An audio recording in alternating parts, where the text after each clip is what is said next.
제가 아주 오래전에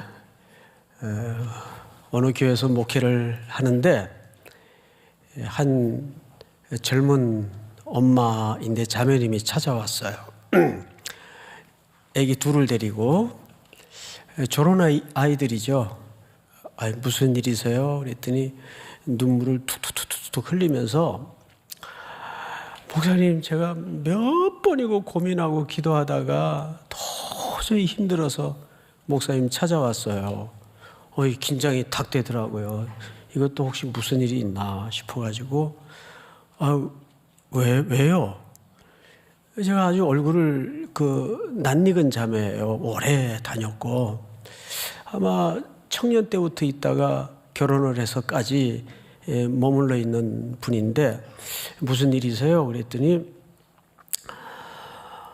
아무래도 교회를 옮겨야 될 것 같아요. 가슴이 철렁 내려앉는 거예요.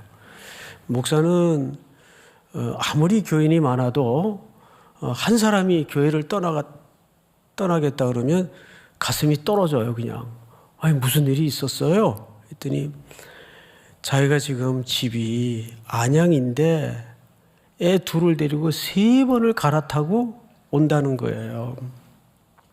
게다가 신랑은 별로 믿음도 없고 갈 때마다 뒤통수에다 대고 그냥 면박을 날리는데 이것도 1, 2년이지.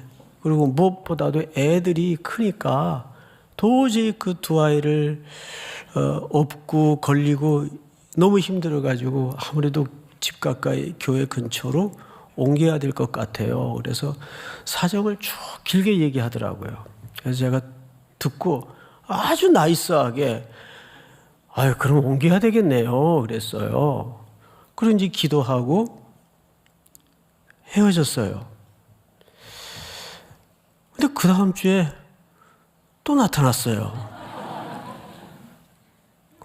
그래서 왜 그러냐고 그랬더니 막 화를 내는 거예요. 어떻게 성도가 다른 교회로 옮기겠다는데 말리지도 않고 그렇게 한 방에 가라 그러냐고. 너무 상처를 받아가지고 한 주 내내 힘들었다는 거예요. 내가 그렇게 목사님 섬기는 교회에 이렇게 오랫동안 다녔는데 그래 거짓부릉이라도 한 번은 잡아야 될 거 아니냐고. 그때 제가 아차 하면서 내가 틀렸다. 그렇지. 그게 맞는 거지. 그래서 당황은 했지만 아주 순발력을 발휘해서 절대 떠나지 말라고 바로 태도를 돌변해가지고 절대 떠나지 말라고 목숨 걸고 다니라고. 그래서 그 자매가 애 둘이 다 클 때까지 교회를 꾸준히 안양에서, 여기가 어딥니까 서울이, 2번 3번을 갈아타고 그렇게 교회를 다니면서 더 열심히 다니고 신앙생활을 하더라고요. 그게 제게는 참 큰 교훈이 됐습니다. 한 영혼에 대해서 내가 이렇게 목양적인 태도보다는 인간적인 아주 나이스하게 하려고. 나이스가 밥 먹여줍니까? 그게 제가 틀렸던 거예요. 그 다음에 이제 어느 남자 집사님이 왔어요. 자기가 인사드리러 왔대요. 어디 가세요? 그랬더니 경남 사천으로 이사를 간대요. 그래서 제가 절대 안 된다고. 거기서 다니라고. 비행기 타고 비행장 가까운데 다니라고. 난 설마 했어요. 비행기 타고 왔다 갔다 했어요. 주일날. 그 나중엔 자기가 너무 힘들어가지고 서울로 다시 오더라고요. 그만큼 목회 현장에서 목사에게는 한 영혼이 숫자의 의미가 아니라 소중합니다. 제가 이렇게 밑밥을 까는 이유가 있어요. 이제 낮에도 제가 1부, 2부, 4부, 5부 시간을 통해서 우리 교회가 내년에 개척할 2 교회의 소식에 대해서 말씀을 드렸어요. 한 분은 목동, 한 분은 마곡 쪽에 이제 깃발을 꼽았습니다. 근데 처음에 개척교회는 재정적인 지원도 참 필요하지만 당연히 그건 지원이 돼야 되겠죠. 그래서 지금 당회에서도 논의 중에 있는데 정말 필요한 것은 멤버예요. 초기 멤버가 참 필요합니다. 낮에는 이렇게 장황하게 설명할 시간이 없어서 제가 미처 말씀은 못 드렸지만 초기에 좀 함께 동력을 만들어갈 수 있는 동지들이 필요합니다. 목동 쪽에, 마곡에. 여러분 갔다가 다시 돌아오는 한이 있더라도 처음에 이렇게 동참해 주실 복음의 동지들, 우리가 지금 선교적 교회라는 차원에서 꾸준히 보냄을 받은 자로 말씀을 듣고 있지 않습니까? 그런 차원에서 여러분들이 기도하시면서, 그래 억지로는 안 됩니다. 어떤지 큰 교회들은 어느 구역은 그쪽으로, 어느 구역은 이쪽으로 이렇게 인위적으로 땅 가르듯 나누는 바람에 부작용이 참 많았어요.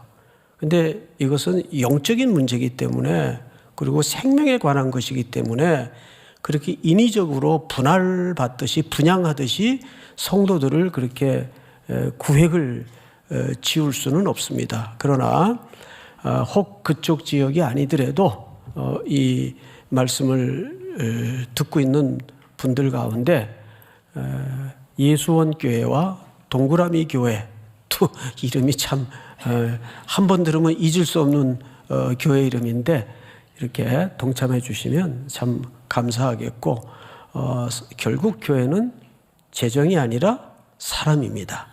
동참해 주셔서 그 교회들도 그 지역의 선물처럼 흘러가 잘 쓰여질 수 있도록 기도해 주시기 바랍니다. 아멘. 우리 오늘 요한일서 2절만 나누겠습니다. 18절과 19절. 나머지 분량은 또 다음 주에 나누기로 하겠고. 자, 18절을 좀 볼까요? 아이들아, 지금은 마지막 때라. 마지막 때라는 표현이 등장을 했어요. 그리고 두 번째, 적 그리스도가 오리라는 말을 너희가 들은 것과 같이 지금도 많은 적 그리스도가 일어났으니 그러므로 우리가 마지막 때인 줄 아노라. 두 번 겹쳐서 내용이 반복이 됐어요. 첫째는 마지막 때라는 표현과 두 번째는 적 그리스도라는 표현이에요. 자, 그럼 우선 여기서 이 마지막 때에 대한, 종말에 대한 오해가 한국 사회만큼, 기독교만큼 많이 벌어져 있는 단체도 없습니다. 1992년 10월 28일 날 예수님 오신다 그래가지고 전 세계에 크게 이슈가 되었던 사건이 우리 대한민국에서 있었습니다. 어디 저 강남 쪽으로 기억이 되는데 그 선교단체 위치가 이렇게 반지하예요. 지하. 셔터 내리고 올리고 하는 그런 상가 비슷한 곳에 그 선교단체가 있었습니다. 계속 무슨 주장을 해왔는가 하면 1992년 10월 28일 날 예수님 다시 오신다 해서 그 교회, 그 단체죠. 교회가 아니죠, 사실. 그 단체 그 회원들이 옷들을 다 차려입고 애 손에 잡혀 걸리고 짐 싸가지고 예수님 다시 오신다는 영접을 하러 그걸로 들어가는 겁니다. 이제 휴거된다고. 그러니까 그거를 다 카메라로 세상에 생중계를 다 했어요. 그때 무슨 M본부에서 M본부가 확실할 겁니다. 그걸 상영을 다 했어요. 그리고 뭐 인산인해로 사람들이 몰려 난리가 아니었습니다. 12시가 넘어가도 아무 소식이 없어요. 결국 한참 있다가 그 들어갔던 사람들이 멋쩍은 얼굴로 다시 쭉 또 나와요. 근데 왜 안 오셨냐고 그랬더니 답변들이 아주 기상천외한 내용들이었습니다. 계산을 잘못했다고 우리 교주께서. 이게 본부에서 나온 발표입니다. 날짜 계산을 잘못해가지고 또 두 번째는 연기됐다고 이렇게 주장을 하는 분들도 있고. 근데 이런 이단들이 한국 사회에서는 기세가 꺾이질 않아요. 점점 갈수록 더 심화됩니다. 여러분, 왜 말세를 진리전쟁이라고 하냐 하면 잘못된 종교가 한 영혼에 잘못 자리를 잡으면 그 인생이 완전히 피폐해지고 망해버립니다. 몸도 마음도 너덜너덜해지지만은 가산까지 재물까지 다 탕진이 돼요. 그리고 그렇게 온순하고 이쁘던 딸들이 그런데 잘못 들어가가지고 아버지가 데리러 가니까는 당신이 뭔데 기본적인 원초적 윤리마저도 깨버리는 이런 집단들의 쇠뇌를 당하게 됩니다. 만약에 내가 키우는 자녀가 그런 데 빠져서 그렇게 눈을 부라리고 달려든다면 그 부모가 얼마나 절망스럽겠습니까? 기가 막혀요. 안 그래도 요즘 이 세상이 워낙 흉흉해요. 그리고 이상한 사람들도 너무 많이 일어나고. 혹시 여러분 이 용산구에 사는 분들 가운데 이갈이 낙서 아세요? 그 보신 분들 있어요? 이갈이. 이갈이. 이거를 5만 대, 굴다리 밑에 5만 대 다 이것도 큰 스프레이로 뻘겋게 막 낙서를 155군데를 해놨어요. 아마 다니다가 보신 분들이 있을 거예요. 우리 교회 청년들도 이 여청년들인데 그 친한 친구 넷이 다 집이 용산구고 일터도 또 똑같이 용산구에서 대중교통 이용해서 왔다 갔다 하다 보면 그 낙서가 보이는 거. 그러면 단체 창에서 컥컥거리고 이갈이 봤니? 그럼 봤다 그러고 대박. 그러면서 이제 그 찍은 거 올리기도 하고 그랬대요. 그런데 이갈이라는 이 의미가 뭔 소리인지를 몰라가지고 궁금해했는데 어젠가 그제 그 범인이 잡힌 거예요. 150군데 스프레이로 뻘겋게 낙서한 그 범인이 잡혔는데 30대 미국 사람이에요. 이태원에 사는데. 그러니까 한국말을 조금 아는 청년 같아요. 그래서 이 경찰이 취조하는 과정에서 이게 무슨 뜻이냐 그랬더니 한국 사람들에게 이를 가는 게 얼마나 무서운 질병인지를 좀 경각시키기 위해서 155군데에다가 그 시설물에다가 또 이렇게 사진을 보니까 어떻게 거기까지 올라갔는지 막 써놨어요. 예배 끝나고 예배 중엔 찾지 마시고 이갈이 낙서라고 쳐보세요. 여러분들에게 낯익은 시설물들이 눈에 들어올 겁니다.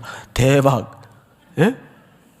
그러니까 제가 그 청년의 답변을 이렇게 보면서 참 이게 웬일이냐. 그런 상황의 청년들뿐만 아니라 이건 미국 사람, 한국 사람 할 것 없이 요즘 청년들도 한국 사회의 이 마약이 지금 얼마나 심각한 상황에 빠져 있습니까? 그러니까 그런 피폐된 현상이 나타나는 이유가 있어요. 뭐니 해도 이 시대는 아모스 선지자의 지적처럼 양식이 없어 기근이 아니에요. 하나님의 말씀이 없어 기갈이에요. 믿습니까? 저는 누가 뭐라 그래도 이 소신에 대해서는 변함이 없어요. 자꾸 시대는 청중들의 펠트 니드가 뭐냐? 거기에 집중해서 이렇게 포커스를 맞추기를 원해요. 그러다 보면 모든 방향이 산으로 갔다 들로 갔다가 갈지자 걸음을 할 수밖에 없어요. 시대가 변해도 흔들리지 않고 변치 않는 진리의 말씀만 옳게 붙들면 어떤 시대, 어떤 변화무쌍한 상황이 우리를 향해 덤벼들어도 절대 중심축이 흔들리지 않습니다. 그 말씀 자체가 능력이라는 사실을 우리 목회자들부터 흔들리지 말고 믿어야 돼요. 믿어야 돼요. 믿습니까? 그러면 왜 이렇게 한국 사회는 이런 이단들이 기세를 꺾지 않는가? 다 이것 때문에 그렇습니다. 여러분, 그 끝을 파고 들어가면 돈 문제예요. 왜 그런지 아세요? 자, 예를 들어서 제가 교주 흉내를 한번 내볼 테니까 들어보세요. 저도 소질이 있어요.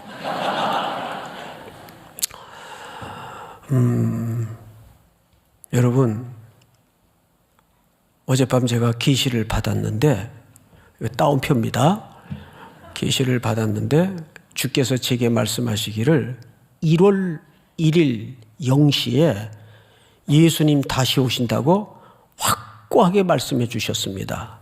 그러면 여러분들이 다 맹아적 상태가 되어서 문맹아가 되어서 정말 그런가 보다 해서 다 이제 홀딱 속아 넘어가요. 그러면 뭐부터 달라질까요? 당장 현실의 삶부터 달라질 수밖에 없어요. 자, 곧 며칠 있으면 예수님 오시는데 직장은 뭐하러 가요? 또 공부 뭐하러 해요? 그 비싼 집 보러 뭐하러 다녀요? 현실에서 어떤 문제가 생깁니까? 일상을 놔버리게 됩니다. 그렇죠? 필요 없는 거예요. 일상을 놓게 돼요. 이단과 교주들이 뭘 노리냐면 이런 걸 노려요. 언제?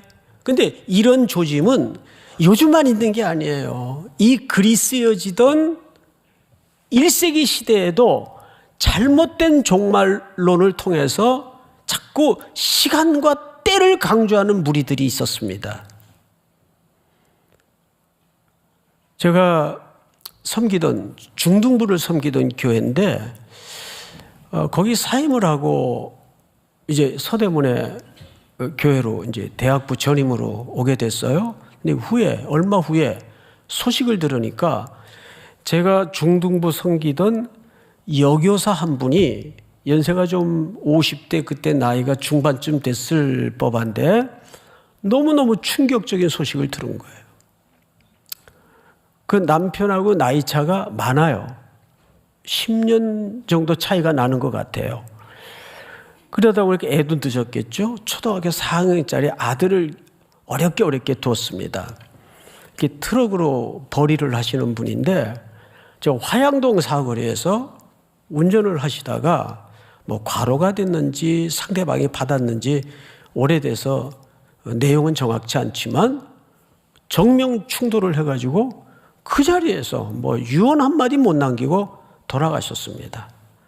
그러니까 이 여교사 분이 얼마나 충격을 받았겠어요. 뭐 청천벽력이죠.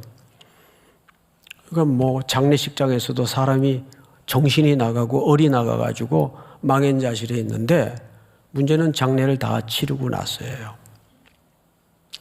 마음이 어떻겠어요? 유언 한마디 못 남기고 마지막 인사 한마디 못하고 길거리에서 가버린 남편을 잃은 충격 때문에 아무것도 못하는 거예요. 그때 좀 신앙이 도움이 되었으면 좋았을 뻔했는데 그러질 못했던 것 같아요. 어느 선교단체에서 접근을 한 겁니다.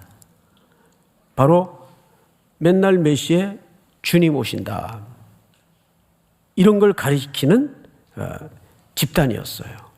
이분이 그 얼마 안 남은 남편이 남겨놓은 그 전세금 그거를 다 뺐어요. 그리고 애 학교 다니던 것도 다 그만두게 했어요. 그리고는 그 비닐하우스 같은 그 선교단체에다 가서 거기다 다 갖다 바치고 이제 거기서 공동생활을 하는 거예요. 이 소식을 들은 주변의 동료 교사들이 찾아가서 이 큰일 난다고, 미쳤냐고, 이러면 안 된다고. 그런데 말씀이 심령 속에서 경고하지 못하니까 사람이라는 것은 항상 자기가 듣고 싶은 말만 듣거든요. 보고 싶은 것만 보고, 듣고 싶은 것만 듣고 보고 싶은 것만 볼 때 그게 내 모든 사고 체계의 뭐가 되죠? 전제가 돼요. 모든 소리와 모든 봄은 그 렌즈를 통해서 투과될 수밖에 없어요. 안 들리는 거죠. 통하지 않는 거예요. 그래서 몇 번 산에 올라갔다가 교주 따라서 예수님 영접한다고 산에 흰옷 입고 쭉 논두렁길 걸어서 올라갔다가 또 내려오고 몇 번 그러더래요. 그래서 그 일하는 그 밥 매는 사람들이 왜 다시 내려오냐 그러면 뭐 오늘 밤 안 오실 것 같다고 그러고 또 연기됐다고 그러고 이게 전형적인 그런 사이비 집단에 써먹는 수법이에요. 그런데 참 그 사람들 미련하다. 어떻게 그런데 넘어가냐? 웃기지 마세요. 넘어갑니다. 세상 박식하고 똑똑하고 잘난 체 하는 사람들이 거기 다 모여 있어요. 아니 저 교수님이 왜? 교수님들도 그런데 다 앉아 있고 왜 그런지 아십니까? 이거는 학식의 유무의 문제도 아니고 이거는 배움이 있고 없고의 문제도 아니고 첫째는 영의 문제입니다. 영의 문제예요. 두 번째는 하나님의 말씀을 통한 심령의 은혜가 있는 사람은 어떤 상황 속에서도 절대 흔들리지 않습니다. 믿습니까? 그래서 진리도록 진리 하는 거예요. 예? 전들 그 같은 얘기를 또 반복하고 또 하고 저도 조금 봄바람 같은 얘기 이렇게 막 인용해 가지고 하면 여러분 금방 웃길 수도 있고 눈물도 뺄 수 있고 소질이 있다니까요. 예? 그런데 그건 다 허망한 겁니다. 그래서 좀 어떤 때는 딱딱하고 어떤 때는 같은 얘기 좀 반복하는 것 같아도 진짜 중요한 건 반복을 해야 돼요. 계속 얘기를 해야 돼요. 안 그러면 사람들은 자기 한 말도 잊어버리는데 그거 안 잊어버리겠어요?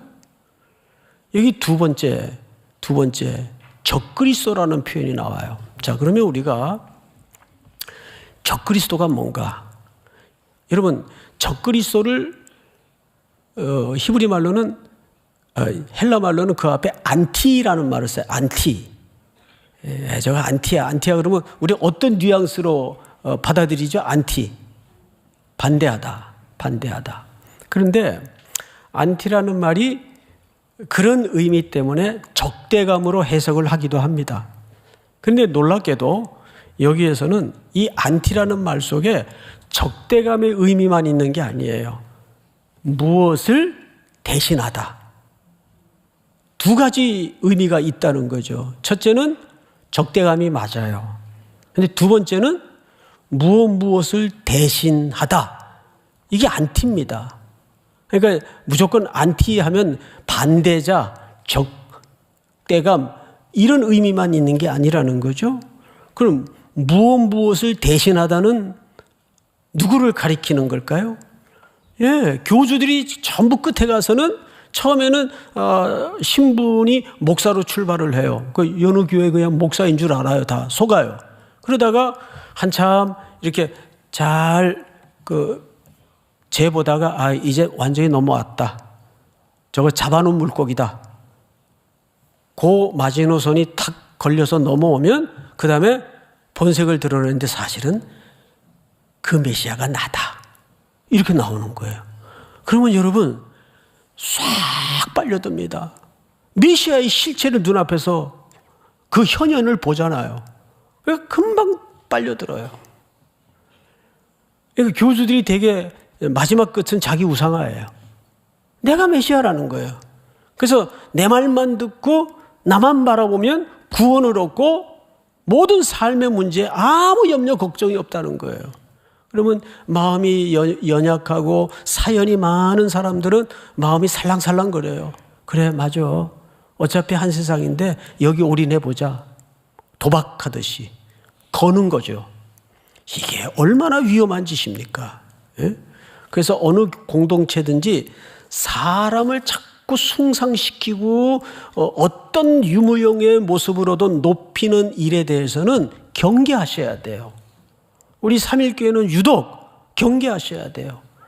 청년들은 청년의 혈기와 열정 때문에 때로는 맹목적인 태도가 나올 때가 있어요. 이게 위험한 거예요. 예수를 무조건 믿으라는 사람은 위험한 사람이에요. 정신 차리고 믿어야 돼. 왜 무조건 믿어요? 질문이 있으면 질문도 하게 하고 정신 차리고 믿게 해야죠. 이 적그리스도라는 건 두 가지 의미가 있다. 첫째는 뭐예요? 적대감. 두 번째는요, 무언가를 대신하는 태도를 얘기해요. 무언가를 대신하는 게 뭐죠? 우상숭배예요. 우상을 섬기지 말라. 계명에 나와 있죠. 근데 그 본 히브리 말의 어의는 내가 섬기는 대상 앞에 다른 것을 두지 말라 그 말이에요. 정확히는 내 앞에 다른 것을 두지 말라. 우리가 하나님을 섬기면서 하나님 앞에 항상 대안을 두고 사는 것도 우상숭배입니다. 이렇게 하다가 조금 수가 틀리면 뭐 이렇게도 해보지. 그건 온전히 믿는 태도가 아니에요. 대안과 여지를 남겨두고 예수님을, 하나님을 믿어서는 안 됩니다. 그냥 좀 이런 표현이 죄송하지만 올인하는 거예요. 신앙이라는 것은, 그래서 차든지 뜨겁든지 하다 그랬어요. 그 말은 뜨거운 것도 좋지만 찬 것도 좋다는 얘기예요. 둘 중에 하나여야지. 그 말이 어디서 나왔는가 하면 라오디게아 교회를 책망할 때 차든지 뜨겁든지 하라. 그 말이 왜 나왔는가 하면 라오디게아 지역은 물이 귀했어요. 라오디게아는 아주 부자 동네였습니다. 개들도 수표를 물고 다닐 정도로 그냥 돈이 넘치는 지역이었어요. 그 당시에 어마어마한 지진이 그 지역을 휩쓸고 지나가서 전부 중앙정부인 로마로부터 지원을 받았어요. 유일하게 그 지원을 거절한 데가 사대교회와 라오디게아 지역입니다. 그만큼 재정적으로 넘쳐 흘렀어요. 근데 뭐든지 완벽한 데는 없잖아요.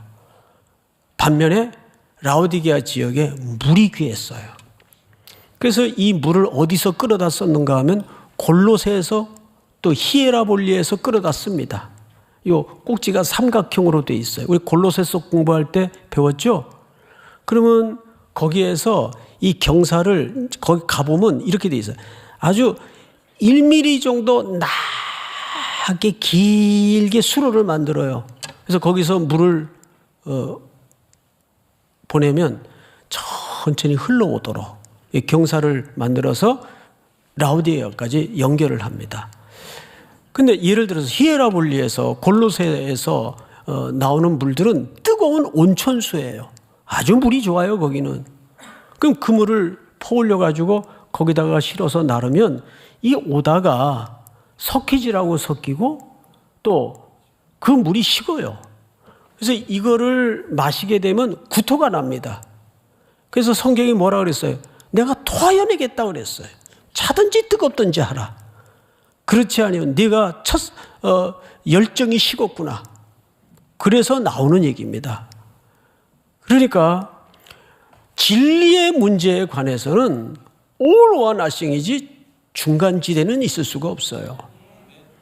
우리는 여러 가지 시대적 위협이 지금 많잖아요. 동성애 문제서부터 또 교회가 신학적으로 먼저 잘 재단하고 분별해야 될, 그래서 그것을 성도들에게 분명한 선을 만들어줘야 될 그런 원칙들이 얼마나 많습니까? 삶의 규범들. 사실 청년들이나 성도님들은 이럴 땐 이거 어떻게 해야 되나 헷갈릴 때가 많거든요. 대표적으로 우리 직면에 있는 문제 중에 하나가 술 문제잖아요. 이 술 같은 건 어떻게 해야 되나? 그냥 이렇게 살짝 한 모금만 마시면 안 될까? 뭐서부터 여러 가지 다양한 방법들을 얘기하더라고요. 선명하게 안 됩니다. 그건 양보할 수가 없어요. 제가 아까 사부 예배 때도 우리 청년들에게 같은 말씀을 드렸는데 술 문제는 건덕이나 건강의 문제가 아니고 신앙 고백의 문제라고 말씀을 드렸어요. 그건 고백의 문제예요. 나를 주관하시고 주도하시는 분은 하나님 한 분 외에는 있을 수 없다.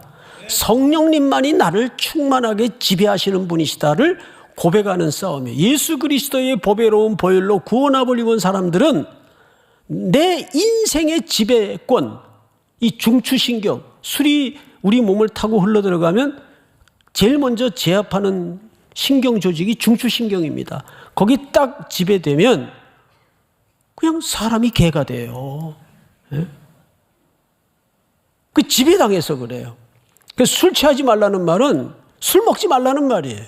그러면 내 인생에 너를 지배하는 진짜 주인은 누구여야 하는가? 그거를 그런 유혹과 시험이 부닥칠 때마다 우리가 뭐 하자는 거예요? 분별하자는 겁니다. 이거 하나뿐이겠어요? 지금 이 세상의 경제 구조도 너무 복잡해가지고 이런 걸 하는 게 이게 옳은 건지 경제라는 큰 틀에 전부 막 밀어 넣어가지고 청년들에게 젊은이들에게 성도들에게 사행성을 조장하는 것도 경제라는 보험주 안에 그냥 밀어 넣어가지고 속여요. 윤리적인 문제만 아니면 괜찮다. 뭐 이렇게 얘기한다든지. 그런데 우리가 성경적인 잣대로 꼼꼼하게 뒤밀어 보면 이건 하나님의 뜻이 아닐 경우가 얼마나 많습니까? 그럼 이 역할을 누가 해줘야 돼요? 이 교회가 해줘야 돼요. 이 시대에 복잡단안한 사정과 사연 속에 교회가 진리로 그 역할을 해줘야 됩니다. 믿습니까? 자, 마지막으로 19절을 보세요. 19절. 그들이 우리에게서 어떻게 했어요? 나갔으나 우리에게 속하지 아니하였나니. 자, 앞을 잠깐 보실까요? 여기 나갔다는 말이 굉장히 중요합니다. 이 사실 원래 이 의미는 떨어져 나갔다 그 말이에요. 이게 처음에는 자기들도 속고 공동체도 속아요. 이게 딱 나무에 이렇게 접붙여 있는 것처럼 보이니까 교인인 줄 알았어요. 근데 어느 딱 정점의 시기나 사건에 부닥치면 아, 이거 우리 소속이 아니었구나. 그래서 얘 떠났다라는 말은 무슨 의미로도 통용이 되냐면 드러났다라는 말입니다. 실체가 드러났다라는 말이에요. 아, 이거 가짜였구나. 가짜였구나. 나무에 이렇게 쪼매가지고 모찌를 내서 붙어 있는 것처럼은 보였지만 열매도 없었고 변화도 없었고 왜 그럴까 이 가지는. 보니까 가짜였어요. 여기 뭐라고 표현되어 있죠? 떨어져 나갔다. 이게 칼빈의 해석입니다. 19절을 다시 보시면 이렇게 되어 있어요. 그들이 우리에게서 나갔으나 우리에게 속하지 아니하였나니. 그러니까 원래부터 속하지 않은 사람이었어요. 그러다가 못 버티고 나간 거예요. 생각을 해보세요. 이게 진짜 속한, 오늘 오전에도 무슨 문제라 그랬어요? 소속의 문제라 그랬어요. 내가 누구에게 속하였는가? 하나님은 하나님께 속한 아들 예수 그리스도를 이 땅에 보내셨어요. 예수 그리스도에 속한 교회를 예수님은 또 어디다 보내죠? 세상으로 흘려보내요. 그게 교회 공동체가 가져야 될 숙제고 과제입니다. 그러니까 결국 우리는 속함의 문제였지. 그 속함의 문제는 곧 영적인 문제예요. 여기 뭐 디그리가 뭐 PhD가 몇 개 있고 하는 사람이 와서 앉아 있더라도 하나님의 진리의 말씀은 이성으로, 논리로, 배움으로, 학식으로 깨달아지는 영역이 결코 아니기 때문입니다. 성령이 그 눈을 열어주지 않으면 우리는 진리를 깨달을 수도 볼 수도 없는 사람들이에요. 죽었던 전제를 잊어서는 안 돼요. 그래서 우리는 원초적으로 뭘 입은 사람들이죠? 보혈의 공로, 십자가의 공로를 입었던 사람들입니다. 그러니까 결국 내가 무엇을 믿고 사는가를 매일 점검해야 됩니다. 돈 앞에 흔들리지 않는 사람은 자유로워요. 가난해도 태도가 당당할 수 있어요. 그런데 돈을 의지하고 살았던 사람들은 돈 앞에 태도가 비굴해지고 심지어는 거짓말까지 하게 되고 돈의 유무에 따라서 바람에 날리는 겨처럼 휘딱휘딱 흔들릴 수밖에 없는 거죠. 그런 것에 전혀 영향받지 않는 신앙생활을 우리가 하려면 이 중심축이 단단해야 돼요. 아주 콘크리트처럼 단단해서 예수께 뿌리내린 심령은 어떻게 될 수밖에 없죠? 어떤 비바람에도 휘청은 할 수 있을지언정 뽑히지 않습니다. 그런데 오늘 여기에서는 그들이 떠나갔다. 그래서 떠나가는 걸 보고 이 가짜였구나. 그걸 분별하더라 그 말이죠. 다시 성경을 마지막으로 보시면 만일 중반절을 보십시오. 우리에게 속하였더라면 우리와 함께 거하였으려니와 그들이 나간 것은 다 우리에게 속하지 아니함을 나타내려 함이니라. 증명되고 드러났다 그 말이에요. 실체가 폭로되었다 그 말입니다. 믿습니까? 오늘 이 밤에도 또 이상한 외부 선교단체에서 오신 분들 정말 환영합니다. 매일 밤 오셔서 우리와 함께 그리스도 안에서 복음을 듣고 한 몸을 이루어 같이 주의 나라의 풍성함을 경험하는 그분들과 또 우리 공동체가 될 수 있기를 주님의 이름으로 축복합니다. 다 일어나십시다.